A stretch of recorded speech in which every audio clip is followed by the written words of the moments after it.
Nos séculos finais do primeiro milênio, o Império Bizantino entrou em um período de instabilidade e até mesmo de expansão.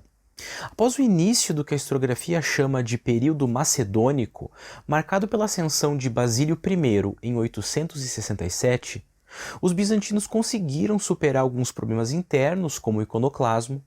Eles solidificaram o sistema de divisão territorial, o stemata, e eles até mesmo expandiram o império, anexando partes da Armênia no leste e da Calábria no oeste, além de terem também conquistado a Bulgária, quando eles derrotaram o tsar Samuil na Batalha de Cliuch em 1014. A conquista da Bulgária fez do líder bizantino responsável, Basílio II, um dos mais reconhecidos e bem-sucedidos imperadores da história bizantina. Contudo, menos de 100 anos depois, muita coisa começaria a mudar para o Império Romano do Oriente, porque as cruzadas colocariam Bizâncio em rota de colisão, tanto com as ambições políticas e militares ocidentais, quanto com os movimentos de expansão das várias sociedades muçulmanas. Eu sou o professor Otávio, e hoje a gente vai conversar sobre o Império Bizantino durante as primeiras cruzadas e quais foram os impactos causados por esse movimento militar na história de Bizâncio.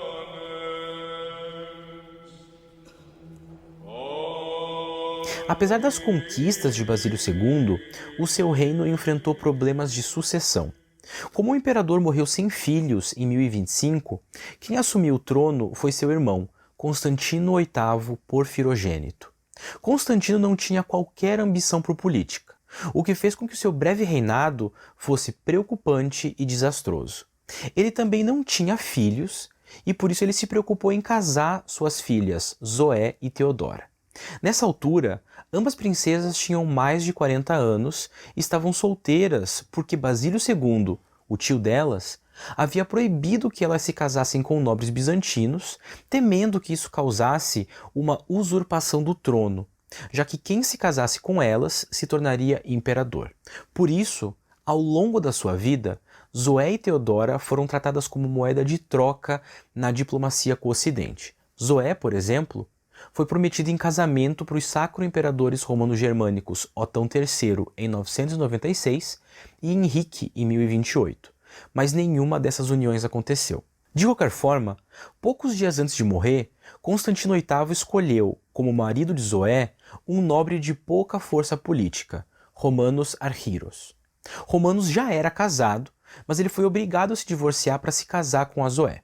O Constantino morreu 3 dias depois do casamento da sua filha, fazendo com que Romanos se tornasse imperador quase que imediatamente após a cerimônia de união.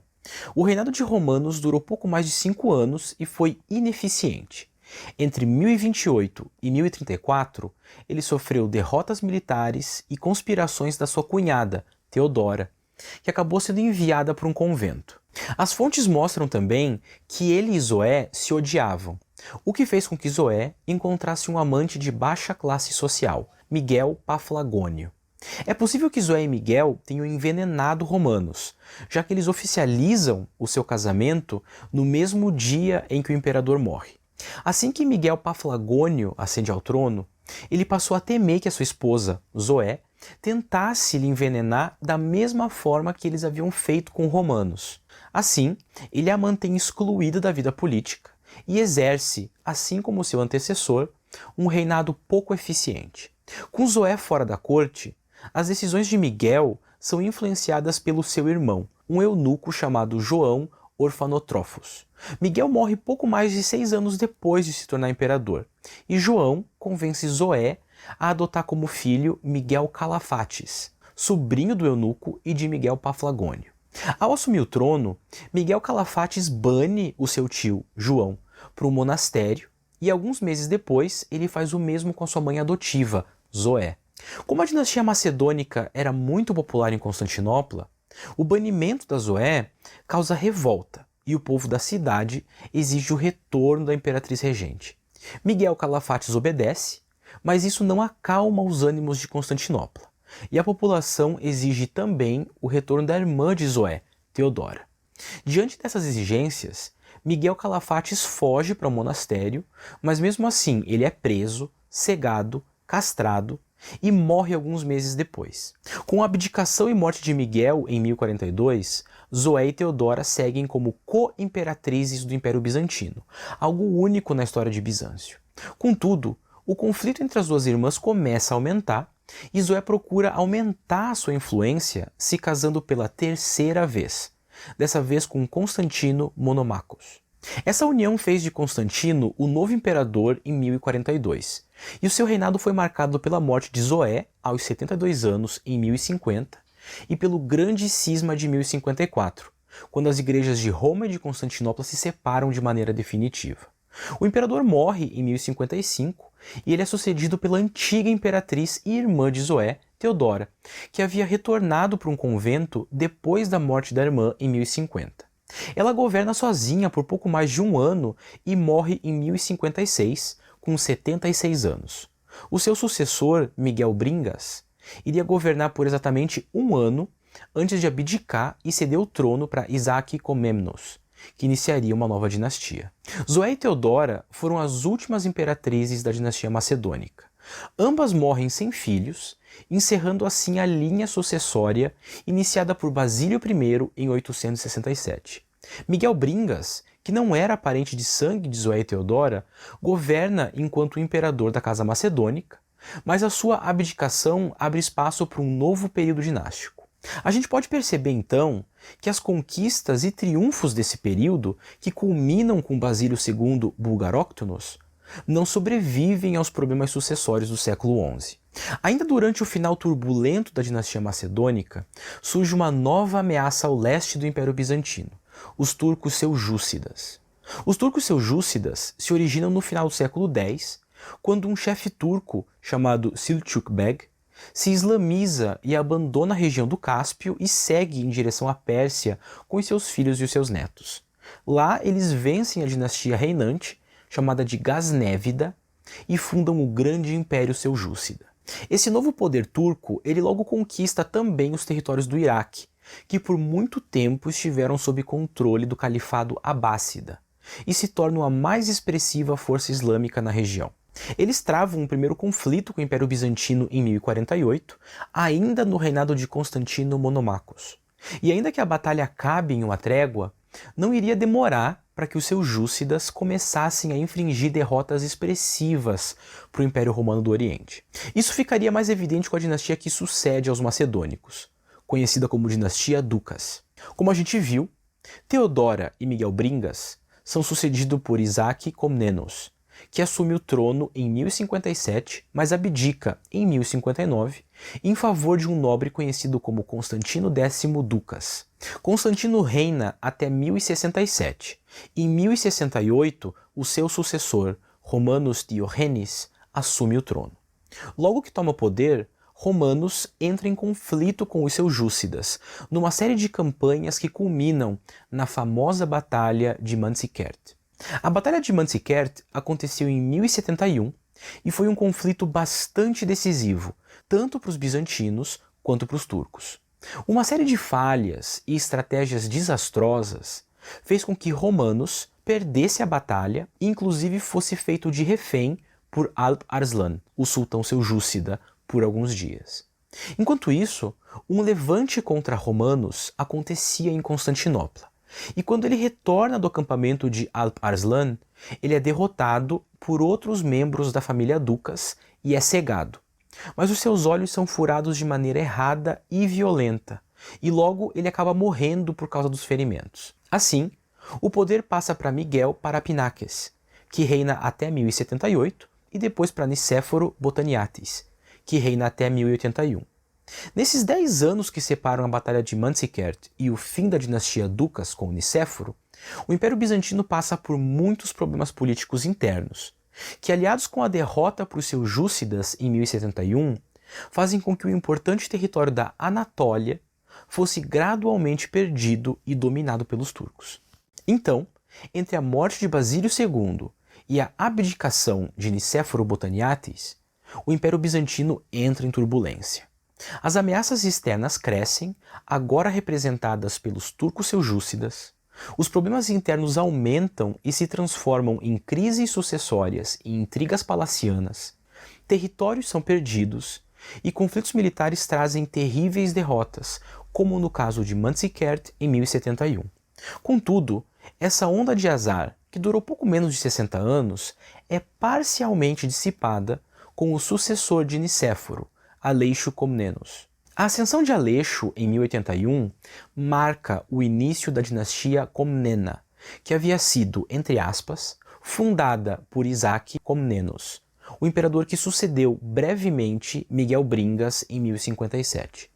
O período dos Comnenos dura pouco mais de 100 anos e pode ser compreendido como um momento um pouco mais estável que o anterior, em que a maior preocupação bizantina era a restauração militar e a soberania territorial do império. Por isso, quando Aleixo assume o trono, ele começa essa tentativa de restauração lidando com um cenário complexo. Ao leste, os turcos seljúcidas haviam tomado praticamente toda a Anatólia. E ao oeste, os normandos e um grupo turco conhecido como Pecheneg ameaçavam atacar pelo ocidente. Aleixo consegue repelir as investidas normandas e também derrota os Pechenegs, o que permite que ele se concentre na Anatólia seljúcida. Como ele já vinha ensaiando uma reaproximação com o ocidente através do Papa Urbano II, Aleixo envia embaixadores para o Concílio Católico de Piacenza, em 1095, pedindo ajuda militar, armas e suprimentos para enfrentar os turcos da Anatólia. O pedido de Aleixo desperta o interesse de Urbano II, que no Concílio de Clermont afirma para todos que estavam presentes que uma fúria bárbara ameaçava a Igreja de Deus no Oriente. E esse chamado às armas é visto pela historiografia como a convocação da Primeira Cruzada. Então, enquanto Aleixo queria forças militares para retomar a Anatólia, esse pedido, quando chega no Ocidente, se transforma em uma oportunidade de expansão política e econômica, carregada de uma retórica religiosa e de triunfo católico em detrimento da Igreja Bizantina, que havia se separado da Igreja Católica definitivamente por conta do cisma de 1054. A historiografia levanta muitos motivos e explicações para os movimentos de cruzadas, mas para essa discussão é suficiente que a gente entenda o impacto que essas expedições militares causaram no Império Bizantino. Em primeiro lugar, a presença de líderes ocidentais, incluindo normandos, em territórios bizantinos durante a Primeira Cruzada, trouxe muita ansiedade para o Império. Apesar de pacíficas, as relações entre Aleixo e os comandantes cruzados sempre se manteve tensa. O sucesso da Primeira Cruzada para o Ocidente se manifestou na fundação do Outremer, uma série de estados cruzados fundados na região do Levante, como o Condado de Edessa e o Principado de Antioquia. Isso significava que mais uma relação difícil se instaurava nas fronteiras bizantinas, já que agora os europeus não estavam só na Europa, mas também na Ásia, nos portões orientais de Bizâncio. Os sucessores de Aleixo, João II Comnenos e Miguel I Comnenos, foram forçados a lidar cuidadosamente com essa instável balança de poder, especialmente com os cruzados que estavam em Antioquia. Os dois últimos imperadores da dinastia Comnena, Aleixo II e Andrônico, viram a relação com o Ocidente piorar ainda mais, culminando inclusive com um massacre de católicos em Constantinopla em 1182. Então, no começo do século XII, a situação bizantina era bastante complexa. As vitórias de Aleixo foram barradas pelo avanço das cruzadas. Os ocidentais estavam cada vez mais próximos de Constantinopla e o mundo muçulmano estava em constante ebulição causada por conflitos políticos internos. Toda essa instabilidade fazia com que a diplomacia bizantina fosse incerta e acordos fossem feitos e desfeitos de acordo com o momento. Contudo, uma diplomacia incerta não era suficiente para a manutenção de um império com fronteiras cada vez mais apertadas e cercado por inimigos de todos os lados. E um dos resultados disso foi a Quarta Cruzada, que ocorreu entre 1202 e 1204. Apesar da motivação dessa cruzada ter sido, mais uma vez, a conquista de Jerusalém, em um sentido prático, a Quarta Cruzada foi uma expedição contra o Império Bizantino que culminou no saque de Constantinopla em 1204. No saque de Constantinopla, venezianos massacraram, destruíram e roubaram tesouros bizantinos durante 4 dias. Pela primeira vez, desde a sua fundação no século IV, Constantinopla foi tomada. Isso fez com que refugiados bizantinos formassem novos estados ao redor das suas antigas fronteiras, como o Império de Niceia, o Império de Trebisonda e o Despotado do Épiro. Enquanto isso, os europeus dissolveram o antigo Império Bizantino e, centrados em Constantinopla, fundaram o Império Latino. A partir do Império de Niceia, os bizantinos conseguem recuperar Constantinopla em 1261 e refundam o império, agora confinado à porção mais ocidental da Anatólia e ao sul dos Balcãs. A região, contudo, continua em uma situação complexa, já que alguns pequenos domínios latinos ainda subsistem. O Despotado do Épiro e o Império de Trebisonda ainda mantêm territórios mais ou menos independentes, e outros grupos como armenos, turcos e mamelucos controlavam outras partes do Levante, da Anatólia e do Mediterrâneo Oriental. Em meio a essa fragmentação, o Império Bizantino iria sobreviver por pouco mais de 150 anos. É possível notar que, especialmente depois de 1204, o Império Bizantino não teria mais forças para lidar com um mundo em constante movimento. Se as pretensões de hegemonia imperial bizantina já haviam sido barradas no período isáurico, após a Quarta Cruzada, a política bizantina se torna verdadeiramente uma política de sobrevivência. De forma geral, então, a gente pode dizer que as cruzadas colocaram nas fronteiras do Império uma nova realidade hostil que iria desembocar no saque de 1204, que foi um golpe do qual Bizâncio nunca conseguiu verdadeiramente se recuperar. Essa discussão foi centrada na história do Império Bizantino no início do segundo milênio da nossa era. A gente viu que depois de um apogeu macedônico, Bizâncio enfrenta graves problemas durante o governo da dinastia Ducas, em especial com a Batalha de Manzikert, que em 1071 abre espaço para que os turcos conquistassem uma das mais fundamentais regiões do Império, a Anatólia. Apesar de uma relativa estabilidade durante o governo de Aleixo I Comnenos, a presença turca seljúcida na Anatólia faz com que o imperador peça ajuda ao Ocidente. E essa é uma justificativa para o início de uma grande movimentação militar de conquista, conhecida como Cruzada. As cruzadas inserem os europeus na política asiática, e isso traz consequências terríveis para os bizantinos, que perdem um pouco mais do seu espaço na região. Essa perda de espaço culminaria com o saque veneziano de Constantinopla em 1204, que marcaria o, entre aspas, primeiro fim do Império Bizantino, que ainda iria se recuperar em 1261, mas sem grandes perspectivas de futuro. Então, a gente pode concluir que uma grande consequência das cruzadas é a inserção dos europeus na política asiática, e isso diminui ainda mais a força política bizantina, que estava cada vez mais isolada e contida. A bibliografia usada para essa discussão está aparecendo na tela e vai estar disponível também no Padlet da nossa disciplina. Muito obrigado e bons estudos!